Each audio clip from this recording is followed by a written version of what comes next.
Assalamualaikum teman-teman. Perkenalkan, nama saya Widya Husna Puspita, NIM 2014120257, Prodi Ekonomi Syariah, mata kuliah Metode Studi Islam, dosen pengampu Fadiah Adriana MTD. Di sini saya akan membahas tentang Ibnu Qayyim al-Jauzi. Yang pertama, saya akan membahas tentang biografi tokoh.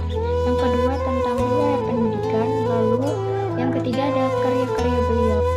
Yang pertama, saya akan membahas tentang biografi tokoh.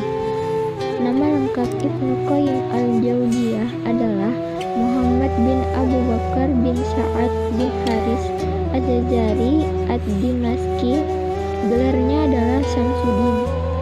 Kunyahnya adalah Abu Abdullah. Ia lebih dikenal dengan panggilan Ibnu Qayyim al-Jauziyah. Ia dilahirkan di kota Damaskus pada tahun 691 Hijriah atau 1292 dan meninggal di Damaskus juga pada tahun 751 atau 1350. Ibnu Qayyim al-Jauziyah adalah tipikal orang yang hatinya bersih, lapang dada, serta menyayangi orang miskin dan orang-orang yang baik. Ia tidak pernah iri hati pada orang lain dan tidak pernah mencaci maki orang lain atau menyakiti makhluk apapun. Dalam usia yang relatif, beliau sekitar umur 7 tahun, Imam Ibnu Qayyim telah mulai menyimakkan hadis dan ilmu-ilmu lainnya di majelis-majelis para syekh atau guru beliau. Pada jenjang usia ini, beliau rahimahullah telah menyimak beberapa juz berkaitan dengan tabir ar-ru'ya atau tafsir mimpi dari syekh beliau Syihabuddin al-Abir, dan juga beliau telah mematangkan ilmu nahwu dan ilmu-ilmu bahasa Arab lainnya pada syekh beliau Abu al-Fat al-Balabaki, semisal Alifah Ibnu Malik dan selainnya. Beliau juga telah melakukan perjalanan ke Mekah dan Madinah selama musim haji. Dan beliau berdiam di Mekah, juga beliau mengadakan perjalanan menuju Mesir, sebagaimana yang beliau isyaratkan dalam kitab beliau Hidayah al-Hiyara dan pada kitab Ihsah al-Hafan. Selanjutnya di sini saya akan menyampaikan tentang riwayat pendidikan beliau. Ibnu Qayyim berguru ilmu hadis pada Syekh An-Nablusi dan Qadi Taqiyuddin bin Sulaiman, berguru tentang fikih kepada Syekh Safiyuddin Al-Hindi dan Ismail bin Muhammad Al-Harani, berguru tentang ilmu waris atau faraid kepada bapaknya, dan juga berguru selama 16 tahun kepada Ibnu Taimiyah. Dia belajar ilmu faraid dari bapaknya karena dia sangat berbakat dalam ilmu itu. Belajar bahasa Arab dari Ibnu Abi al-Fath al-Batti dengan membaca kitab-kitab Al-Mulakas li Abil Balka, kemudian kitab Al-Jurjaniyah, kemudian Alfiyah Ibnu Malik, juga sebagian besar kitab Al-Kafiyah, Was-Safiyah, dan sebagian At-Tashil. Di samping itu, belajar dari Syekh Maduddin At-Tunisi satu bagian dari kitab Al-Muqarrib li Ibni Usfur. Belajar ilmu usul dari Syekh Safiyuddin Al-Hindi, ilmu fikih dari Syekhul Islam Ibnu Taimiyah dan Syekh Ismail bin Muhammad Al-Harani. Selanjutnya di sini saya akan menyebutkan karya-karya dari Ibnu Qayyim al-Jauzi, yaitu berjumlah 15 karya. Yang pertama ada Al-Ijtihad wal Taqlid, yang kedua ada Ijtimat al-Juyusi al-Islamiyah, yang ketiga ada Ahkam al-Ajazimah, yang keempat ada Asma Mu'allafa Ibnu Taimiyah, yang kelima yaitu Usul al-Tafsir, yang keenam ada Alam bil Ittisah al-Turuq al-Ahkam, yang ketujuh ada Alam al-Mu'akin an-Raf al-Alamin, yang kedelapan ada Ihsah al-Lufan min Mashadir Asy-Syaikhan.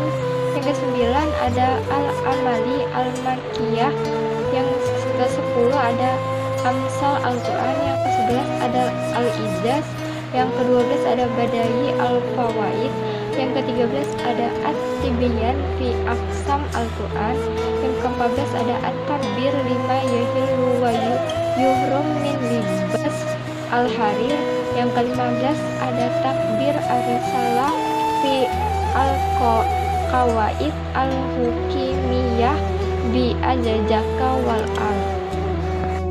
Selanjutnya saya akan menyampaikan tentang pemikiran Ibnu Qayyim al-Jauziyah tentang pendidikan Islam.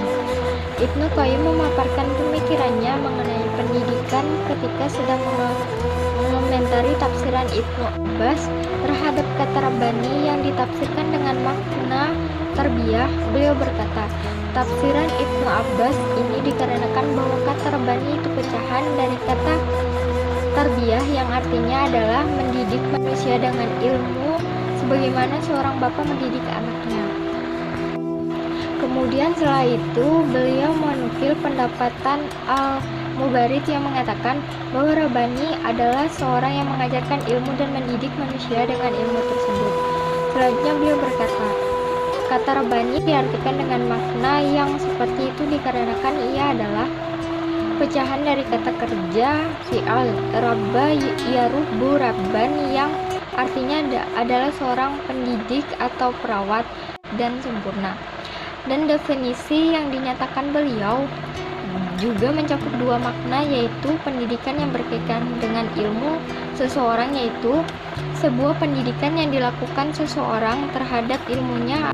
Yang kedua, pendidikan yang berkaitan dengan orang lain yang dilakukan oleh seseorang dalam mendidik manusia dengan ilmu yang dimilikinya dan dengan ketekunannya menyertai mereka agar mereka menguasai ilmu yang diberikan kepadanya secara bertahap.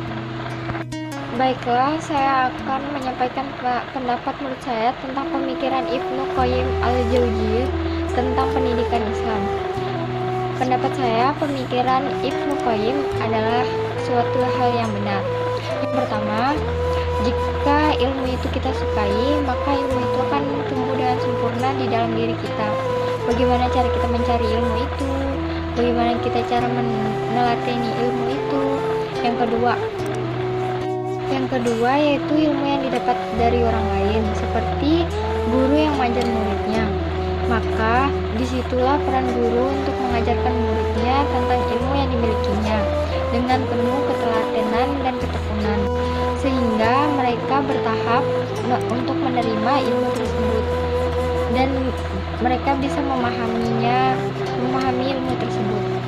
Lalu lebih baik, dan ketika kita sudah mendapatkan ilmu, lebih alangkah baiknya kita untuk mengamalkan, mengajarkan kepada orang lain agar ilmu itu semakin bertambah. Dan pendidikan Islam itu sangatlah penting, khususnya bagi kaum muslim. Namun dibalik semua itu kembali kepada diri kita sendiri, karena ilmu yang bermanfaat adalah idaman dari semua orang.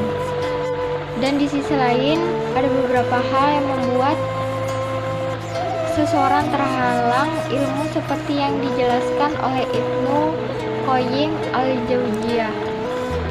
Pertama, tidak suka bertanya. Yang kedua, berdiam diri yang buruk. Yang ketiga, ada pemahaman yang kurang baik. Yang keempat, tidak mau menghafalkan. Yang kelima, tidak mau mengajarkan. Dan yang keenam, ada tidak mau mengamalkan ilmunya. Sekian dari saya, dan saya ucapkan terima kasih kepada semua teman-teman dan rekan sekalian, terutama kepada Ibu Fadi Adriana yang telah mengajarkan saya banyak tentang hal ilmu tentang metodologi studi Islam. Saya mohon maaf jika banyak kesalahan dalam pembuatan video ini dan banyak kesalahan kata juga yang tidak berkenan. Dari saya, Widya Usna Puspita.